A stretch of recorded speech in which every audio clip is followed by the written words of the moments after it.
We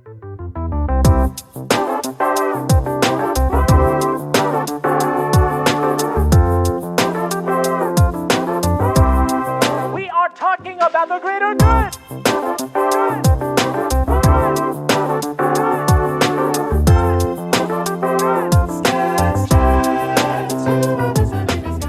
Hey there, welcome to Skatz Chats, your destination for inspiration. Each episode, I chat with mental health professionals and everyday people just like you and me to talk about various wellness topics and the human experience. Get ready to feel inspired with another episode of... Hello there, welcome back to Skatz Chats. I'm your host, Sarah Katz, and you know what? I want to give you a shout out just for taking care of your mental health and wellness because that's what we're all about here at Skatz Chats. So give yourself a round of applause. Shout out to you for coming to this episode and taking just some time out of your day to listen, to feel inspired, because that's what we're all about here at Skatz Chats. So today I'm talking to actor, comedian, author, I'm probably missing some more, but just an overall great guy, Willie Macc. Now, funny enough, I first met Willie at a comedy show that he did at my college. And when I saw his stand-up routine, I was kind of new to comedy at the time. I had never really been to comedy shows, but when I saw him perform, I was like, I need more. Like, this guy is hilarious, right? So I saw some other shows of his after that show outside of college, and we've just been acquainted ever since. So fortunately, Willie was able to take some, time out of his very busy schedule to meet with me, and I'm really grateful for that. He really gives the inside scoop on being in the entertainment business and really dives into all the highs and lows that come with it. And he's been doing this for a long time. And I think whether or not you're really interested in getting in the entertainment business yourself, I think you'll find that Willie's story is really fascinating and you'll feel inspired just by his journey thus far in his career. So I'm really excited for you to listen to that chat. Before we do, though, I do want to let you know that we do have merch up on our website, www.skatzchats.com. You can get one of these cute little trucker hats, or if you want to, if you're a sticker person, we have stickers up there. You can put on your water bottle, laptop, what have you. All of those proceeds go to help and support the production of this show. So again, those are on our website, and you can find us on Facebook, Instagram, TikTok, Pinterest, and YouTube. You might already be watching us here on YouTube. You can look us up at Skatz Chats. And also, if you have some feedback for us, and if you feel called, we would love for you to write a review, give us any feedback, leave us a comment below on this YouTube feed. We're always looking for ways to improve this podcast and to better this podcast for you, because this is for you. I'm doing this for you, and I hope you get something out of this and get something out of this chat today with Willie. So again, I'm really excited and looking forward for you to listening to it, and I hope you enjoy. Thanks so much.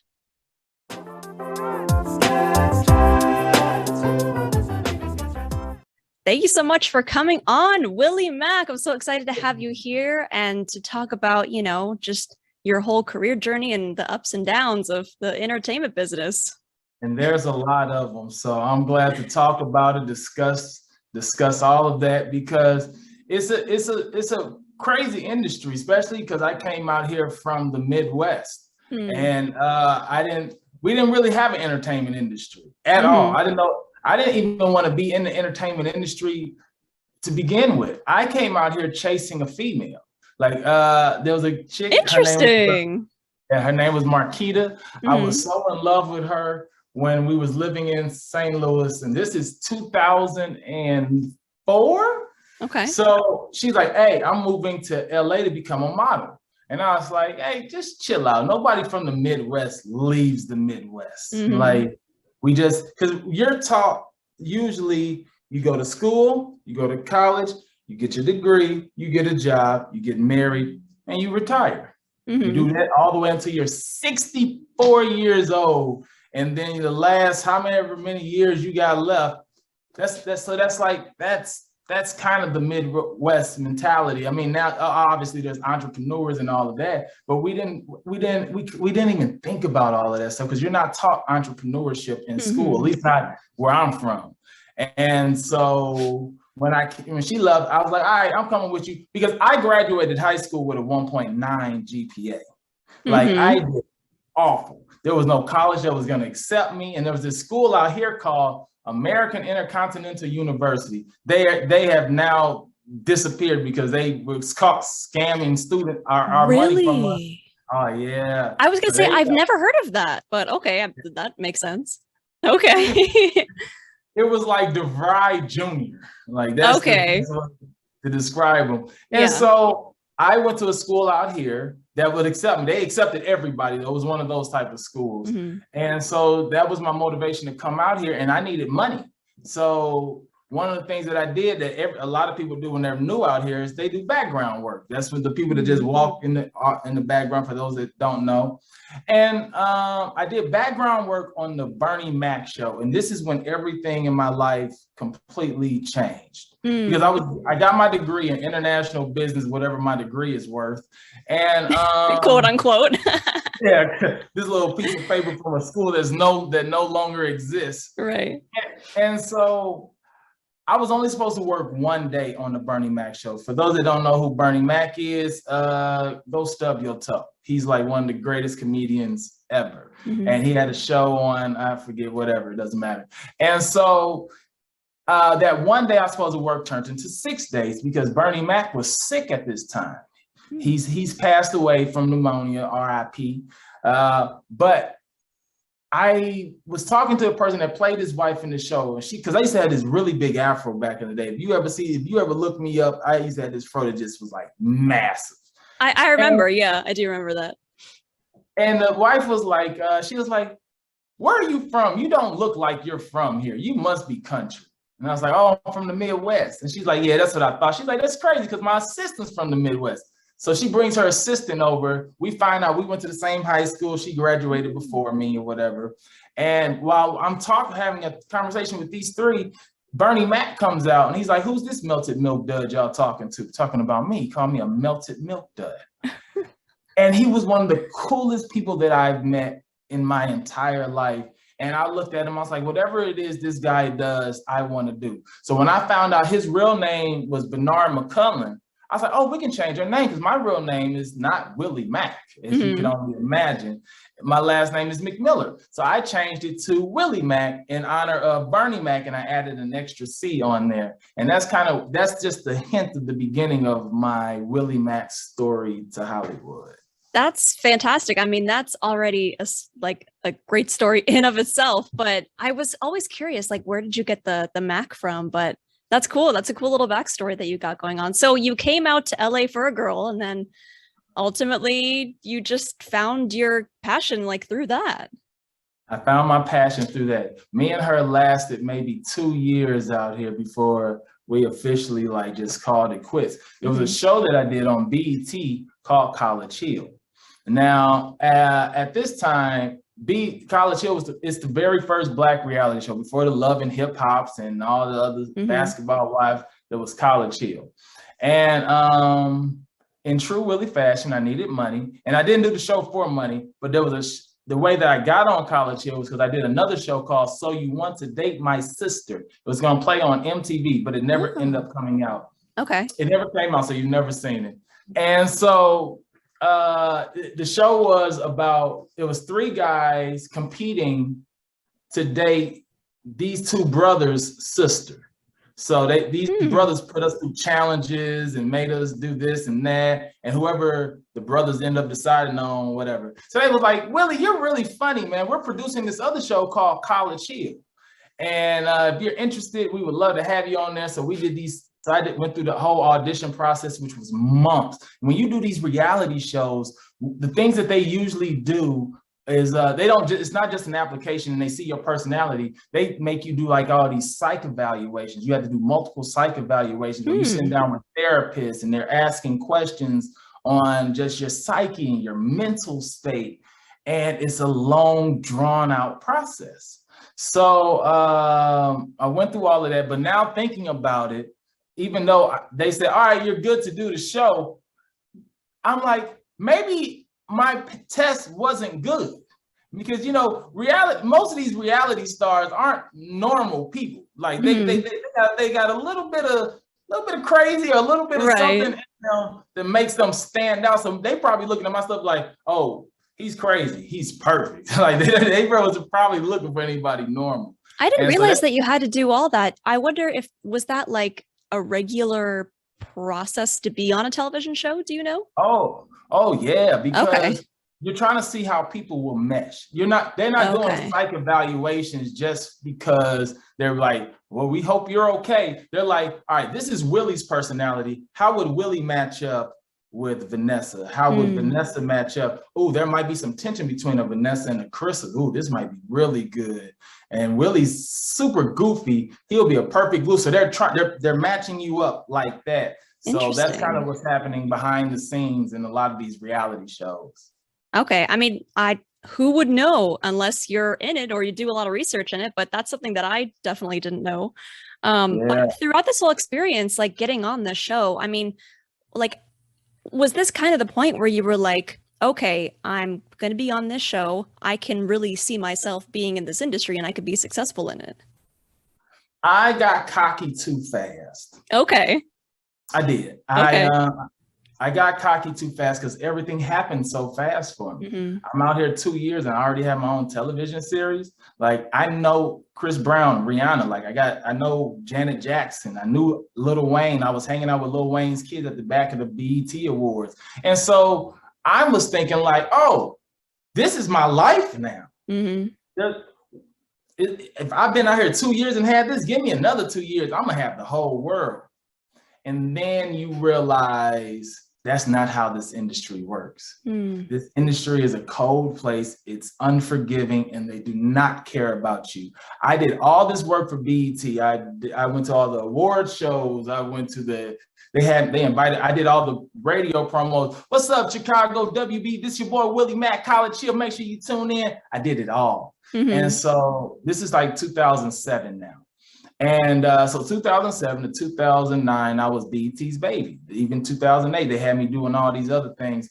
Then in 2009, I remember asking for tickets to the BET Awards. Now, remember, I was the face of BET for a long time. There was times where I was on Hollywood Boulevard and this chick stopped her car in the middle of Hollywood and Highland. And she's like, oh my God, it's Willie Macc. She gets out her car and she proposes to me. And what? I thought, I've been proposed by at least 3 people that's only known me from the show.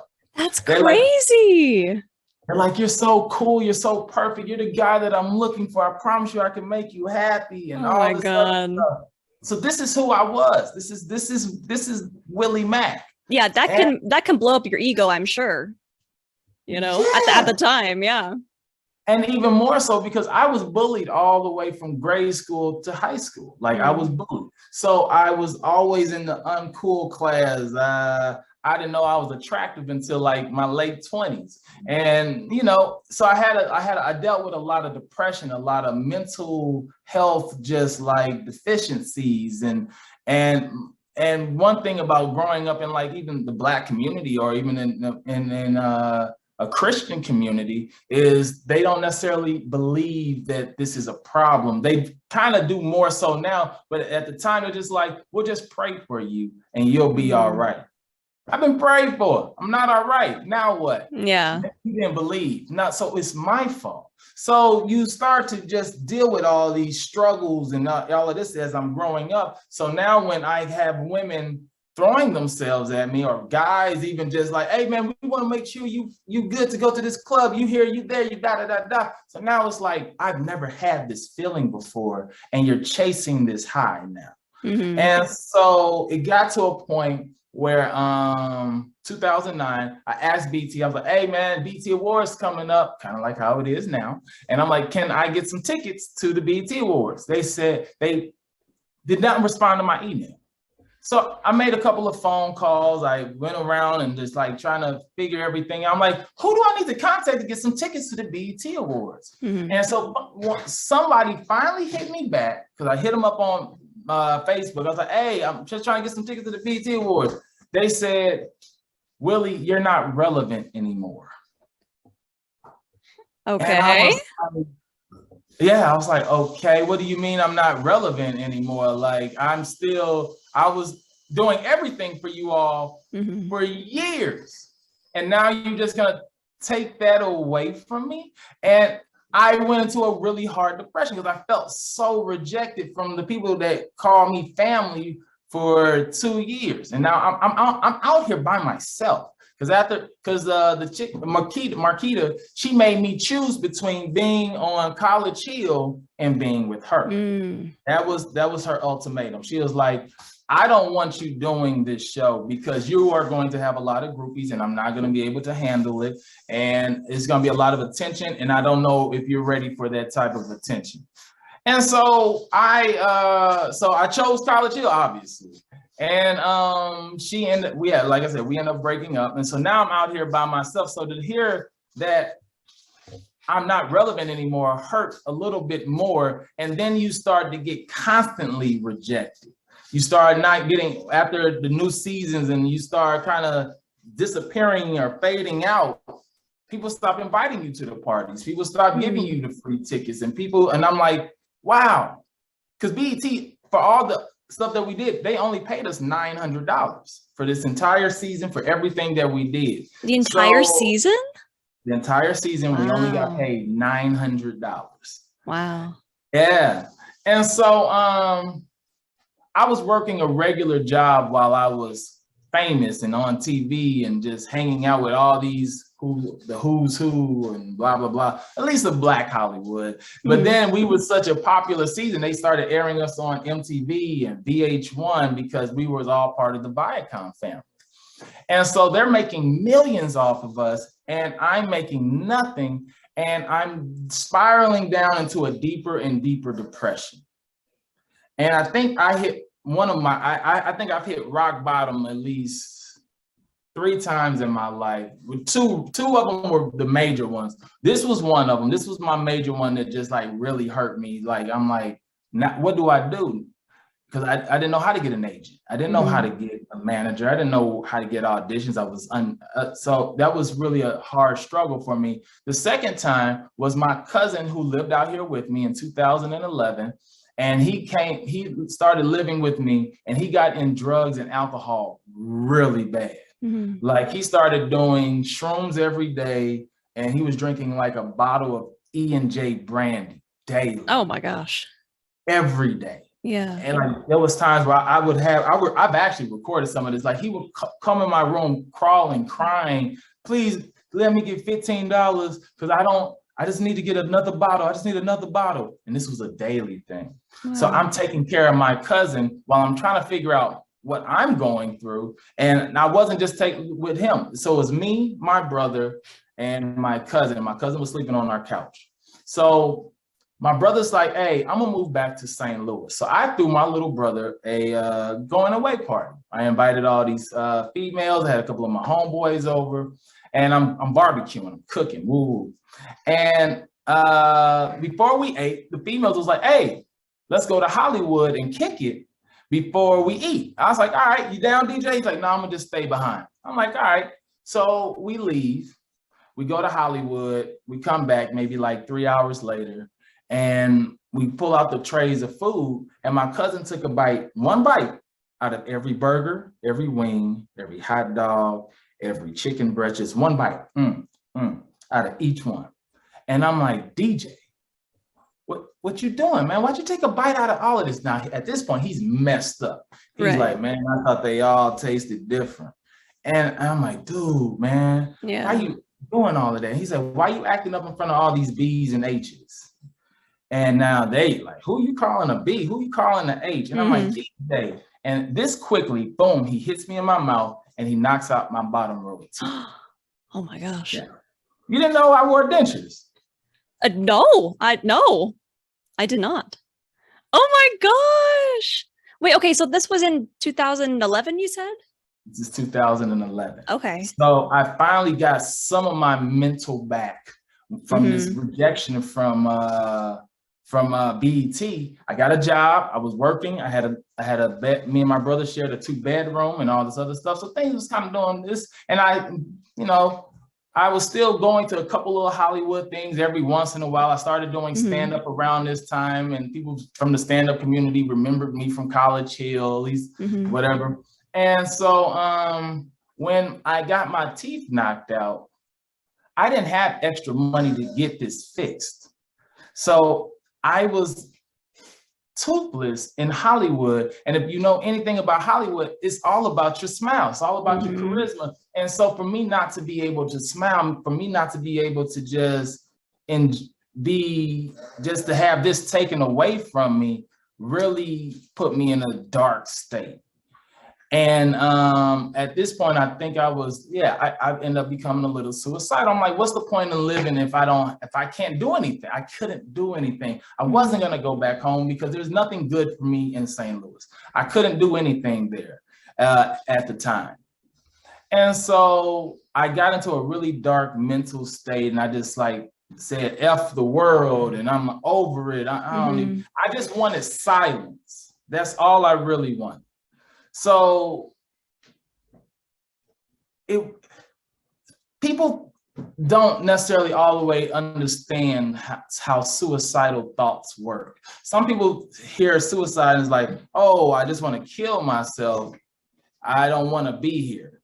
But then there's some people that's like, there's a lot of noise in my head and I just want it to go away. I just don't want to hear all the noise, the voices of like, man, now what you gonna do, Willie? Oh, look at you now, look at you screwed up. And now you got people are asking you like, so what you gonna do now, Willie? What you gonna do now? How you gonna take care of the kids, Willie, if you can't get this job? What's gonna happen now? It's like, all that negative self-talk. Yeah. All of that negative, not just negative self-talk from myself, but from everybody else. Mama's like, come on home. It's all right. You did your best. That's like the things, but that's the mom in her just caring. Oh, come back home, baby. Yeah. You're hearing your friends is like, oh, they're making fun of you because you know your boys is like, look at you. You should have learned how to duck and dodge, and it's like you laugh at it a couple times, but it really affects you. Yeah. So you're like, yeah, man. You know, I should have ducked and dodged, but then you go home by yourself, and you're like, man, I don't know what to do. So yeah, so that kind of hits you mentally.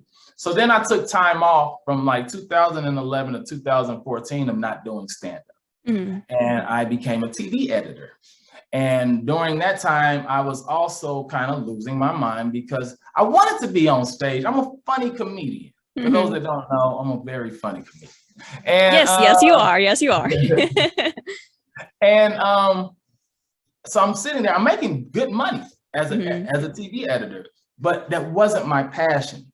It wasn't what made me happy. Entertaining people makes me happy. That's why I was on BT on College Hill in the first place. That's why I booked those couple commercials at that time that I had then. And I was like, this is not my life. 12, 14, 16 hours a day, just staring at a computer. You want to be in front of the camera, not behind the camera, not behind the scenes. Exactly. I'm making other people look good. Yeah. And it ate at me. And then in 2014, I decided to do something about not just my mental health, but I decided to do something about my career and just my career path.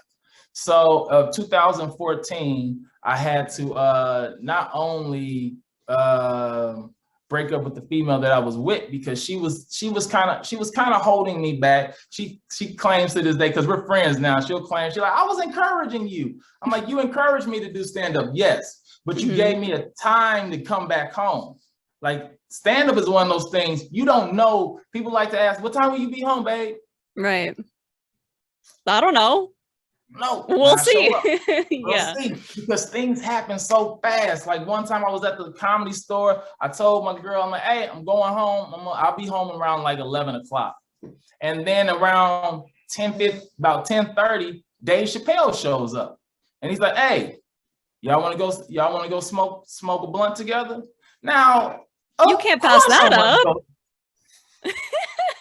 Of course you do. I mean, that sounds like a once in a lifetime thing right there. It's a once in a lifetime thing. Yeah. And so I did that. Before I knew it, it was 3 a.m. Yeah. And I'm like, snap, I'm in trouble now. So, you know, it was those type of things that I kind of had to deal with, that I had to break away from. And then the most humbling part about all of this, because after I broke up with her, I didn't have any money. I didn't have a car. I was riding a bike at the time. And so I had to call my other little brother who just moved out here, maybe like a year prior. I was like, hey, John, I'm embarrassed to ask, but is it cool if I sleep on your floor? I had to ask my little brother, who is like 6 years younger than me. So he was like 22 and I was like 28 at the time. I'm asking him if I can sleep on this floor because he already had somebody else sleeping on his couch. And so at that time, what I did, so I got back into stand-up. I started auditioning in the commercials, and I made sure that I listened to a motivational tape every morning. Every morning before I woke up, I found a different motivational tape, and I made sure that it was something that I could relate to, like about never giving up, and then understanding that your journey is your journey.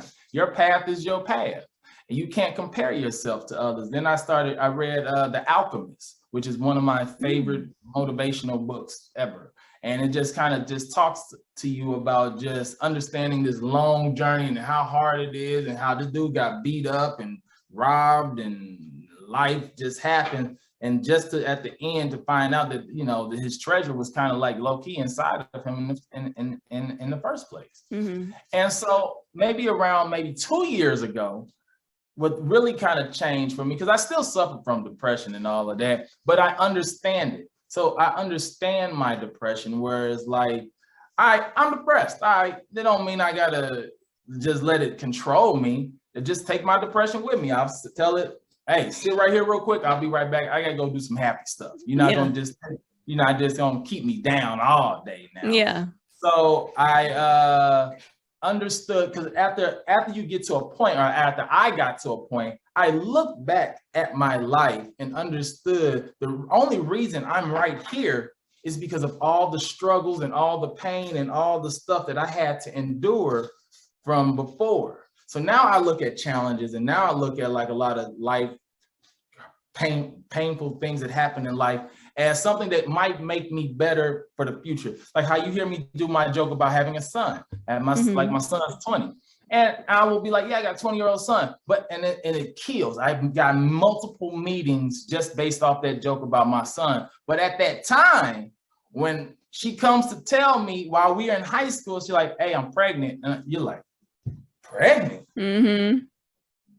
Oh, and it was awful. Yeah. And it was just really hard. But I use those things to now this, and that. So, you know, I kind of look at everything, all my challenges, even though it's painful, I use everything that has been dealt to me. It kind of comes like full circle, doesn't it? Kind of seem like that. Yeah. It definitely comes full circle. And that's another thing that I kind of like thinking about sometimes. I think about, how did I get here to Los Angeles? Yeah, I came here because I was chasing a female, but how did I even get to that? So I actually was telling my mom about it, because I was like, man, Mom, this is so crazy. I'm just sitting here thinking about the way that I got to Los Angeles. So I was working at Burger King at the time when I met my son's mom. I was working fries. She was a cashier. And me and her, she was my first. She was my first everything. My first kiss, my first real, because I kissed a girl in 3rd grade, but you know, who counts? Oh, that doesn't count. Okay. And so while me and her were working together at Burger King, me and her got into arguments all the time. You know, that little high school boyfriend. You looked at her. No, I didn't look at her. And so I ended up leaving there, and I worked for a company called Kohl's, so, you know, the clothing store. Yes. Now, I got fired from Kohl's because I got caught stealing some shoes. And I stole some shoes for my son's mom's brother. He was like, hey, I got this system in my car. I know you want a system, but if you get me these pair of shoes, I'll put this system in your car. I was like, what? So I took the shoes, he put the system in my car, I get caught, and I end up leaving, I get fired, but I end up working at a place called Churn and Shoe Outlet. Now at Churn and Shoe Outlet, I met someone named Marquita. And Marquita was a model in St. Louis, and she was doing everything. And then she wanted to move to LA. And I was like, wow, if I never would have stole those shoes, I would not be here. If I never got my son's mom pregnant, I would never have left Burger King to go to Kohl's. And it's just like crazy how everything just kind of aligns. And like you're saying, like everything kind of comes full circle. And you just kind of look back and like, wow. That's amazing. Do you think that like everything happens for a reason, kind of along those lines too? I do believe in everything happens for a reason. You might not understand the reason right then and there. You might not understand it for years. Mm-hmm. I had a job earlier this year. There's this AT&T commercial that I ended up booking, but I couldn't do it. This was end of December, beginning of January. I had COVID. And so I asked my friend, I'm like, hey man, I can't do it or whatever. And I asked him, I was like, hey, no, I ain't really supposed to be saying this. But I asked him like, hey man, you might have to, can you like go take this COVID test? Cause I'm not sure if I still have it. Cause I did my 10-day, I had it my 10 days, but I really need this gig. And he's like, what gig is it? I was like, AT&T, but I just booked it, man. Excited. He's like, all right, cool. I get a call 30 minutes later from my agent, and she's like, hey, did you just ask somebody to take a COVID test for you? He snitched on me. He told on me. Yeah. He ended up telling on me, and I end up losing that spot. Oh, man. And if I would have taken that gig, and at the time I needed the money, I was like, man, it was a Super Bowl commercial. It was with like two really big actresses, and I was so angry, pissed. And if I would have taken that AT&T spot, I would not have been able to do Verizon, which Verizon would have paid way more than this AT&T spot would have ever. My Verizon commercial is on constantly, every day. Yes. Hundreds of times, thousands of times, actually. I've seen it many times, yes. And that's how, I think maybe that's how people would recognize you. Even if they listen to this episode and they haven't known you for stand-up before, they might watch and they might be like, I've seen that guy from a commercial before. Wait, is that Verizon? So, I think it's like very, more, it's just being shown constantly, like you said, and maybe like people are starting to recognize you for that and then recognize you for more things after that too. So that was actually kind of crazy because then, and then the people that I've met based off of just even the Verizon commercial and the Netflix show, Floor is Lava, and people that I've linked up with have like, hey, I saw you on here, come to my party, and I'm hanging out with these people because of that project. And now I can look back later on in life. I'm like, wow, the reason I got here and met these people and these agents and these managers is because this client saw me on Floor is Lava and my Verizon commercial. So now I'll just sit back. Now, like I said, crazy stuff still happens all the time and where it hurts and it's saddening. And I will cry myself in a heartbeat. I'm like, Yeah. But I also, in the back of my mind, I'm like, all right, we're going to get through this, Willie, because we always have.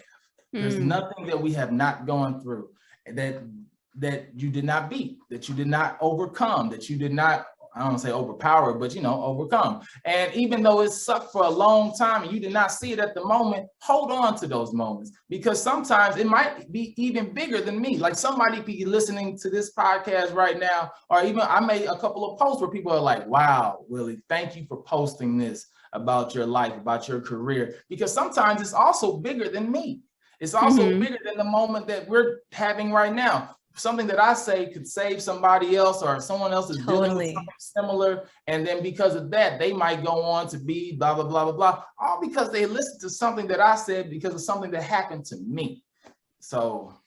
Yeah, exactly. I mean, that's why I'm doing this podcast too, is because I think we can all learn from each other's stories and each other's experiences and, just kind of explaining how you see, because that this happened to you is, has affected where you are now. So I think it's just kind of inspiring for people to just go for it. And whatever happens, is supposed to happen on your journey. Yes. I completely agree. Yeah, definitely. So, I mean, Willie, you've been on, this popular show. You've done so many stand-up shows. You've been in several commercials, even you and your brother were on an HGTV show. And, now you guys are authors of a children's book. I mean, you have all these projects going on. And, as we said, like success isn't in a straight line. So I mean, how do you deal with, I guess, these struggles and stressors just along the way? I would just say, like you said, just kind of reminding yourself that, you're you've been through it before and you could do it again. And I think that's what helps me get through it, because nothing that I've gone through is easy. Even the HGTV show, that was, I lost maybe $40,000-$50,000 during that HGTV show because let's put it like this. So me and my brother do work on homes. That's for real. I invest in properties. We really do that. He's a contractor and a realtor. So let's say we bought this house for $100,000. Right? Just use simple numbers. $100,000. Now it'll take us maybe 3 months to completely tear it down and renovate the house. All right. So we are using local contractors. Hey, we're calling in favors from some friends. Like, hey, can you do blah, blah, blah, blah, blah, blah, blah, blah, blah. And then, we'll get it done at our budget. Now, when you're doing one of these, I don't want to just say it's an HGTV thing, but when you're dealing with like these home flipping shows and just like even these production companies, now they're putting you on a schedule. They're like, you have 8 weeks to finish this house. We're like, well, we really kind of need 12. We can push 10. They're like 8. All right, cool. Yeah, we'll see. Yeah. And so now this $100,000 home, because they don't want just any home. So you have to send them multiple homes. They're like, oh, we like this, but that's not necessarily HGTV. Or that's not necessarily what the production company saying is what HGTV would want. And so we're like, all right, so we spend a little bit more on a house where we probably could have saved some money, but this is for HGTV.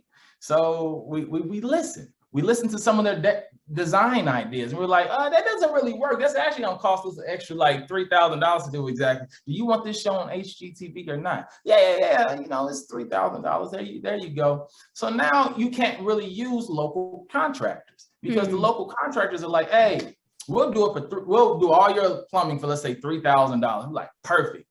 And we'll tell HGTV like, hey, so they can do it for $3,000. They're like, all right. Well, we need them to film in 2 days. Oh, hey, can you do it in 2 days? Like 2 days? No, I can't do it in 2 days. I need at least a week and a half to get the material.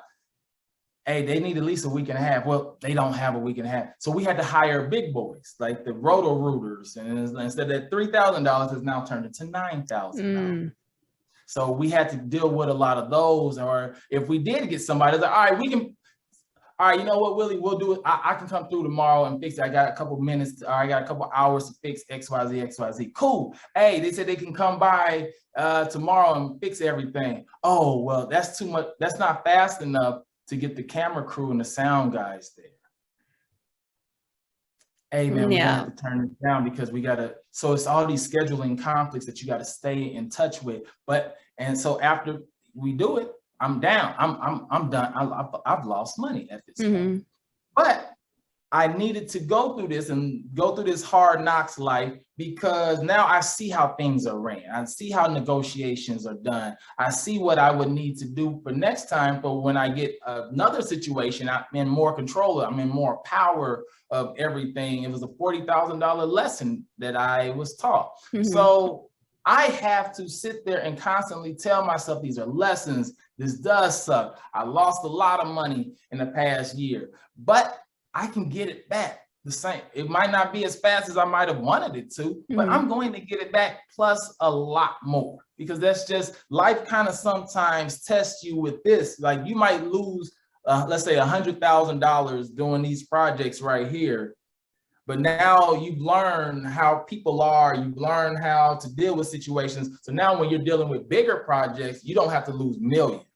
And now he's like, I'm glad I learned the lesson when I had a little bit of money, because if I would have done the same things over here, I would have lost multiple hundreds of thousands. I would have lost millions of dollars. So I have to kind of tell myself constantly, like, Willie, what did you learn in these life lessons? What you see how you crying right now, Willie? What do you need to do where you don't do this again? So yeah, definitely. I mean, even though it was, a $45,000 experience and lesson, you did learn something from it that you can, take to the next adventure, if you will. Because I think that people like to focus on a lot of the negative things that happen from something, but I mean, why not focus on the positives too? Like, what did you learn? Yeah, you went through that, but how is this going to help better you for what's to come next? Exactly. I completely agree. And that's something that I push to everybody that will listen. So I try to, it's difficult it's a lot of these things that I say are definitely easier said than done. People like, all right, so I just pop in a motivational tape every day, or I just tell myself it's gonna be okay and I'm good. Like, no, this is months of me doing this. This is years of me doing this. I have a tattoo on my chest right here that says "Man Up," because this is one of my first tattoos. So when I was having those suicidal thoughts, I used to look in the mirror and I would tell myself, "Man up, Willie. Time to man up, Willie. Man up, Willie. Come on, stick your chest out." So I tatted on myself.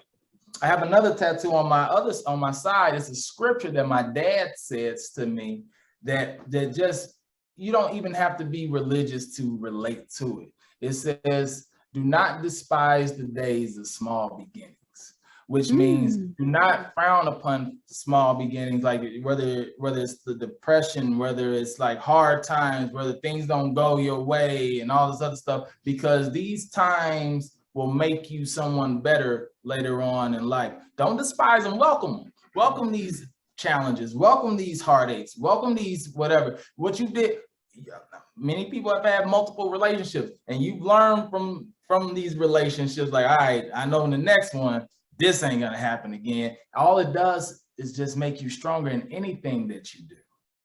I love all that. I love that quote. And you said that's actually scripture from the Bible? Yeah, there's a scripture in the Bible. Interesting. I love that. I wanted to paraphrase one of your Instagram quotes, if that's all right. But I remember you saying, that the industry can be unforgiving, like, you talked about too, and you've endured a lot and you went through a lot of ups and downs and sacrifices to continue to be successful in this journey. So I would say, if you have anything that you would tell your younger self, any piece of advice that you would tell yourself when you were just starting out, what would you say? One, do not despise the days of small beginnings. There's so many things I would tell a younger me. I would tell myself that just stick with it. Go through do the work. Don't feel like everything should be given to you. The same hustle that I have now is something that I wish the younger Willie would have had. But at the same time, I probably wouldn't tell younger Willie anything, because the younger Willie, if he would have been more successful at that age, who knows where I would have been? Who knows what conversations I would have? I would not have that HGTV show, because if I didn't go through that humbling process of sleeping on my brother's couch and getting that editing job, and me overhearing a conversation, because while I was editing, I overheard a conversation with the development execs at my job. And they were like, "Man, this is like 2016. And they were like, "Man, we got to figure out a show, because HGTV is looking for diverse shows." And they was like, because there was this hashtag, I don't know if it's still out, but it might be. It was a hashtag called HGTV So White. Because people was like, "Man, there just no people of color that flip homes. Everybody, there's nothing relatable about, we bought this house for $750,000. We're putting another $300,000 in, and we're gonna sell it for $1.8 million. It's like, who has this type of money to buy these homes?" Yeah. So when I heard that conversation, I told them, I was like, "Hey, me and my brother flip homes." They was like, "Oh, well, stick to editing." Like they just turned me down. Yeah. And so the next two homes that me and my brother bought, I went back to St. Louis and I filmed it myself. I took a week off and I filmed it. I wrote down a script and everything that I wanted, blah, blah, blah, blah, blah. And because I was a TV editor, I edited it myself. And then I sent it to them. I was like, "Hey, listen, I know you said no, but check it out." They looked at it. They said, "This is actually really good." But still, no, stick to editing and stick to stand-up, because that's what you're good at, Willie. And I was like, man. So I got upset. But what I did, instead of just like throwing the project away, and you can actually look it up. What is it on YouTube right now? It's like if you just type I would in love to Willie find Macc, it.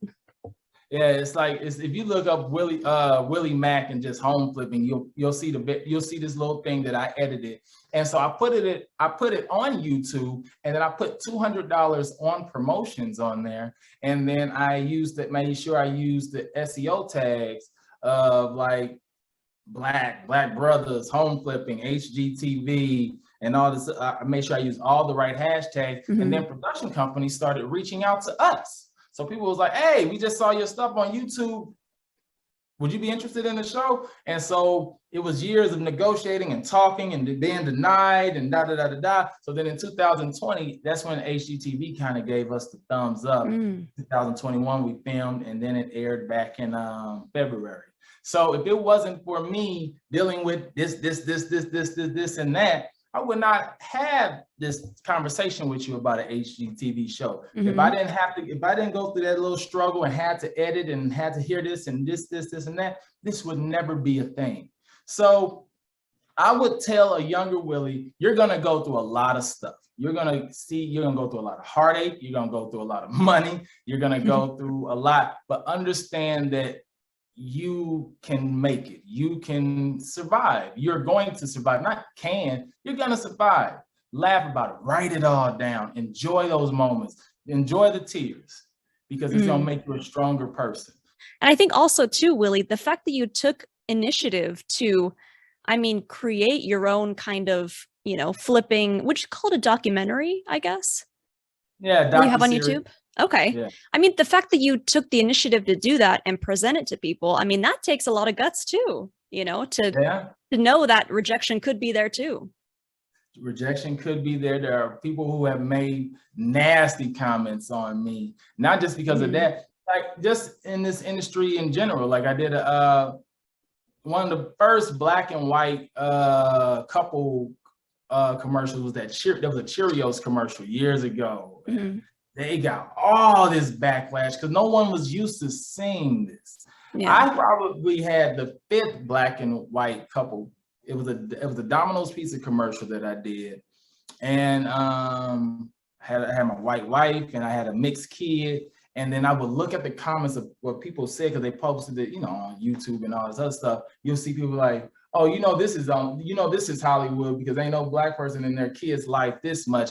So Domino's, I will never order another pizza from you all again, promoting this mixed mess. And it was just like, I'm like, people are just mean and nasty. Like, why?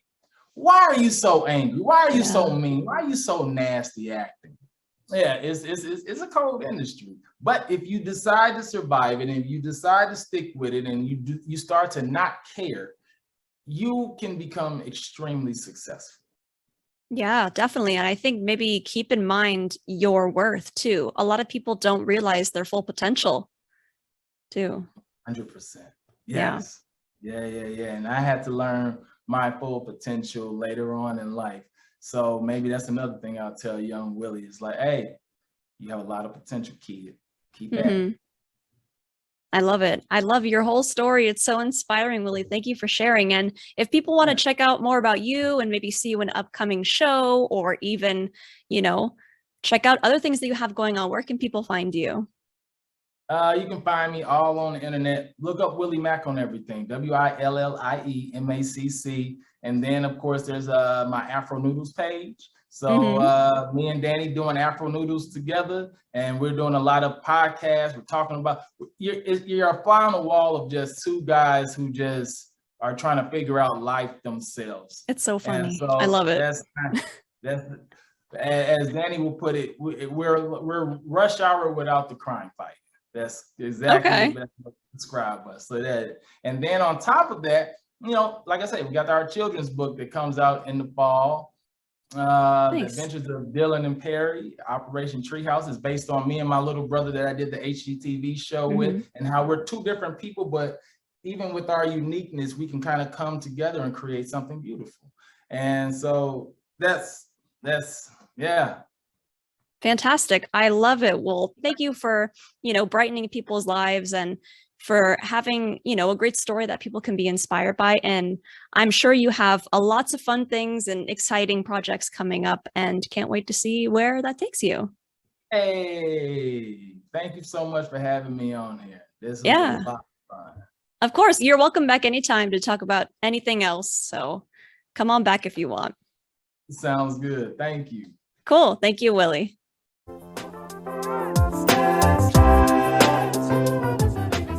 Thanks for listening. We hope you enjoyed this episode. Find out more about us at www.skatzchats.com.